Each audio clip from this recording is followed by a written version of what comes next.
Hi friends, আজ দুপুরে খেতে বসেছি।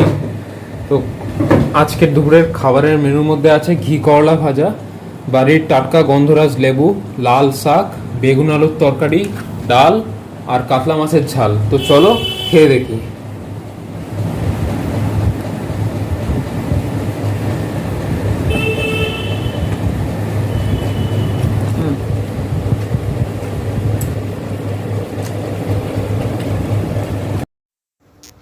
এবার লাল শাক দিয়ে ভাত মাখছি।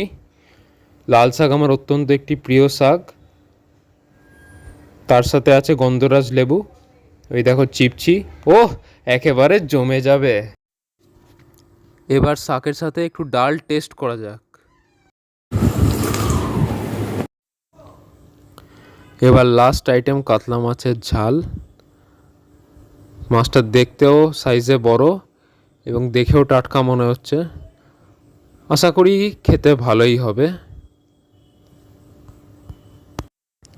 হ্যাঁ, মাছের ঝালটা খেতে বেশ ভালোই লাগছে। খাওয়া হয়ে গেল, এবার উঠি। দেখা হচ্ছে পরের ভিডিওতে। ভালো থেকো।